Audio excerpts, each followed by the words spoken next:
شكش على قيمة يوسف البلايلي الفنية والإضافة مش المرجوة اللي من عنده هو في المنتخب الجزائري.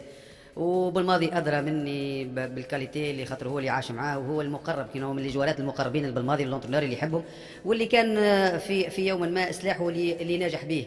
لكن علاش نقولوا التأهيل البدني؟ لأنه الريتم نتاع البلايلي في اليوسما ماهوش هو في المولودية ماهوش هو اللي كان يخوض فيه البلايلي في فرنسا ولا في حتى في الترجي. ديما الريتم ديما ناقص. البلايلي ماهوش هو البلايلي.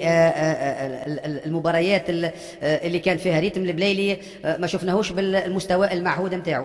بالطبيعة الفنيات تقعد الفنيات، لكن فما نقطة يلزم نقولها اللي راهو حاليا البلايلي ينجم يكون احتياطي، ما ينجمش يكون من الاول، لكن يكون ورقه لانه كخبره حاليا في المنتخب يحتاجها البلايلي يحتاجها بالماضي.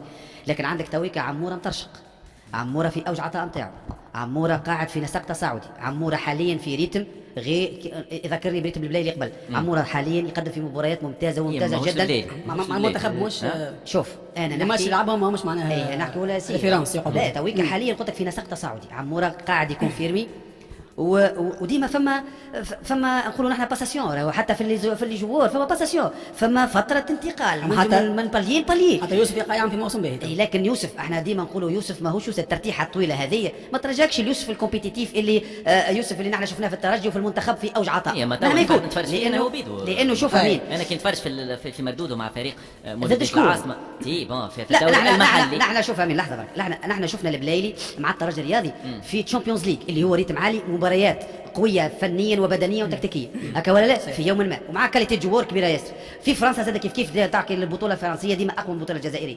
لكن حاليا انا نحكي على حاليا والريتم اللي يلعب فيه عموره، ما انت ترى عموره هو الاساسي ويوسف بلايلي واللياقه البدنيه في الافريق راهي محتاجها اللاعب، راهو محتاجها اللاعب ومحتاجها بالماضي البناء الخطط نتاعو. لان تويك قلت لك احنا فوتبول دو ترانزيسيون، يعني نحكوا على الرابيديتي وعلى الريتم.